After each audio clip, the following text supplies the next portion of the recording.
জগৎ আর শিলা একটা ছোট ঘরে থাকত। জগৎ একটা ফ্যাক্টরিতে কাজ করত আর শিলা লোকেদের ঘরে বাসন ধোয়ার কাজ করত। তাদের একটা মেয়ে ছিল মীনাক্ষী, যে অনেক সুন্দর ছিল। যে কেউ মীনাক্ষীকে দেখত তার দিকে তাকিয়েই থাকত। একদিনের কথা, যখন মীনাক্ষী আর তার বান্ধবী পায়েল কলেজ থেকে ঘরে ফিরতে থাকে। রাস্তায় মীনাক্ষী একটা এয়ার হোস্টেসকে অটোতে বসতে দেখে। তাদের জীবন কত ভালো, রোজ নতুন জায়গায় ঘোরে। তুইও এয়ার হোস্টেস হয়ে যা, তারপর সারা বিশ্ব ঘুরে বেড়াবি। ওহ, আমি আর এয়ার হোস্টেস কোনোদিন হতে পারবো না। আরে কেন হতে পারবি না? কি অভাব আছে বলতো? দেখ কত সুন্দর আছিস। সারা কলেজে এমন কোনো সুন্দরী নেই। তাছাড়া তোর হাইট কত ভালো, তোর ইংরেজি এত ভালো যে সবাইকে ফেল করে দিস। আরে কিন্তু মা বাবা তো কোনোদিন রাজি হবে না। তাদেরকে রাজি হতে হবে। আর মানবে না কেন? একবার গিয়ে তাদের সাথে কথা বল। বাড়ি গিয়ে মীনাক্ষী নিজের মা বাবার সাথে কথা বলে। বিমানের নাম শুনেই তার বাবা ঘাবড়িয়ে যায়। এটাতে ঘাবড়িয়ে যাবার কি ব্যাপার? ভেবে দেখো, আমাদের মেয়ে যদি বিমানে ওড়ে তো আমাদের কত নাম হবে। এত ভালো কাপড় পরে যখন ঘর থেকে বাইরে যাবে, তো আমি গর্বিত হয়ে বলবো যে আমার মেয়ে এয়ার হোস্টেস আছে। মীনাক্ষীর মা রাজি হয়ে যায় আর তার বাবাও মেনে নেয়। এইটা দেখে মীনাক্ষী অনেক খুশি হয় আর এয়ার হোস্টেসের ব্যবস্থায় লেগে যায়। ও অনেক পরিশ্রম করে আর অবশেষে এয়ার হোস্টেসের ইন্টারভিউতে যায়। সে ইন্টারভিউটা ক্লিয়ার করে নেয় আর অবশেষে একটা এয়ার হোস্টেস হয়ে যায়। অবশেষে আমি এয়ার হোস্টেস হয়ে গেলাম। এবার যখন এই খবরটা মা বাবাকে দেব তো তারা অনেক খুশি হবে। মীনাক্ষী বেশ আনন্দে নিজের বাড়ি ফিরে যায় আর নিজের মা বাবাকে খবরটা দেয়। তার মা বাবা খবরটা পেয়ে অনেক খুশি হয়।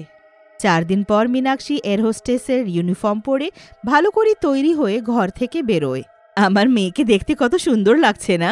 আজকে তার বিমানে প্রথম দিন আছে। এবারও সারা বিশ্বে উড়বে। চলো, ভালোই হলো। অবশেষে তোমার মেয়ে তোমাকে এত গর্বিত করলো। এবার তো তোমার ঘরের অবস্থাও শুধরে যাবে। ঠিকই বলছো তুমি। এবার যেন সব ভালো হোক। মীনাক্ষী এয়ারপোর্টে পৌঁছয়। বিমানে যাওয়ার তার প্রথম দিন থাকে। ও একটু নার্ভাস থাকে, কিন্তু মনে মনে অনেক খুশি থাকে। তার প্রথম দিন অনেক ভালো থাকে। ও হাসি খুশি বাড়ি ফিরে যায় আর নিজের মা বাবাকে বিমানের সম্বন্ধে সবকিছু বলে। দুজনই বেশ মন দিয়ে তার কথা শুনতে থাকে আর মনে মনে অনেক খুশি হয়। সব অনেক ভালো চলতে থাকে। এবার মীনাক্ষীর মাকে লোকেদের ঘরে গিয়ে বাসনও ধুতে হয় না। তাদের ঘরের অবস্থা অনেক ভালো হয়ে যায়। সব যেন এইভাবেই ভালো থাকুক আর ঈশ্বর নিজের কৃপা আমাদের উপরে রাখুক। মীনাক্ষী প্রার্থনা করে আর নিজের চাকরির জন্য বেরিয়ে যায়। সেদিন তার চাকরিতে যেতে অনেক দেরি হয়ে যায় আর তার উপরে বৃষ্টি আরম্ভ হয়ে যায়। হে ভগবান, এটা আবার কি? আমার কাছে একদম টাইম নেই, তাছাড়া অটোও পাচ্ছি না, আর এই বৃষ্টিটা শুরু হয়ে গেছে।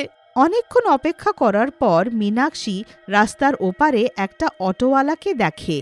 সেটা দেখে মীনাক্ষী জোরে তার দিকে ছুটে যায় আর পাশ থেকে আসতে থাকা ট্রাককে দেখে না। ট্রাকটা জোরে আসে আর মীনাক্ষীকে ধাক্কা মেরে চলে যায়। তার মাথা থেকে রক্ত বেরোতে লাগে আর কিছুক্ষণেই সে মারা যায়। এদিকে বিমানের টেক অফের সময় হয়, কিন্তু মীনাক্ষী কোথাও থাকে না। বিমান টেক অফ করে নেয়। সব ভালো চলতে থাকে। যাত্রীরা আরামে নিজের সিটে বসে থাকে। তখনই হঠাৎ বিমান নড়তে লাগে। সবাই ঘাবড়িয়ে যায়। তখনই হঠাৎ বিমানের নড়াচড়া বন্ধ হয়ে যায়। কিছুক্ষণে একটা এয়ার হোস্টেস আসে। একটা বাচ্চার মা তার পাশে বেশ আরামে চোখ বন্ধ করে ঘুমোতে থাকে। এয়ার হোস্টেস কিছুক্ষণের মধ্যেই একটা ডাইনিতে পরিণত হয়। বাচ্চাটা তাকে দেখে অনেক ভয় পেয়ে যায় আর জোরে চিৎকার করতে লাগে।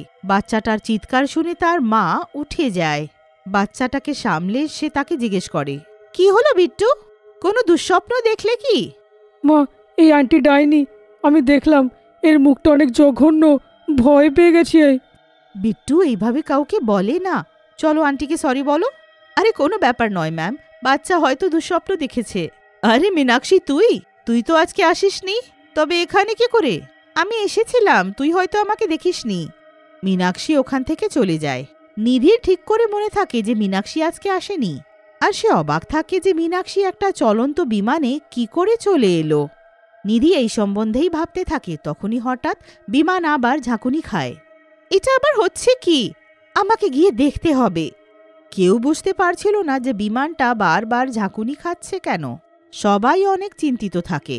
কারণ প্লেনে কিছু খারাপ থাকে না, তবে এটা হচ্ছে কেন? নিধি প্লেনের পাইলটের কাছে গিয়ে জিজ্ঞেস করে যে এটা বারবার হচ্ছে কেন, কিন্তু তারা কোনো উত্তর দেয় না। পাইলটের ব্যবহার তার একটুও ঠিক মনে হয় না, আর সে অনেক চিন্তিত হয়। সে যখন অন্য এয়ার হোস্টেসকে গিয়ে এটা বলে যে তাদের পাইলট মিস্টার রান্ধির আজব ব্যবহার করছে, তো সেই এয়ার হোস্টেস এটা শুনে অবাক হয়ে যায়। মিস্টার রান্ধির তো ছুটিতে আছেন, আজকে অন্য কেউ এসেছে।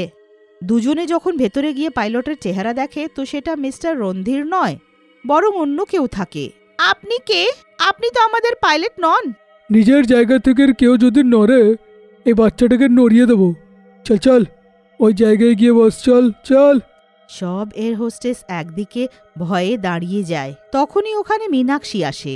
বাচ্চাটাকে ছেড়ে দাও, আমি বললাম বাচ্চাটাকে ছেড়ে দাও। লোকটা বাচ্চাকে ছেড়ে মীনাক্ষীর গলা ধরে নেয়। মীনাক্ষী রেগে নিজের চোখ লাল করে নেয় আর ধীরে ধীরে করে একটা ডাইনিতে পরিণত হয়।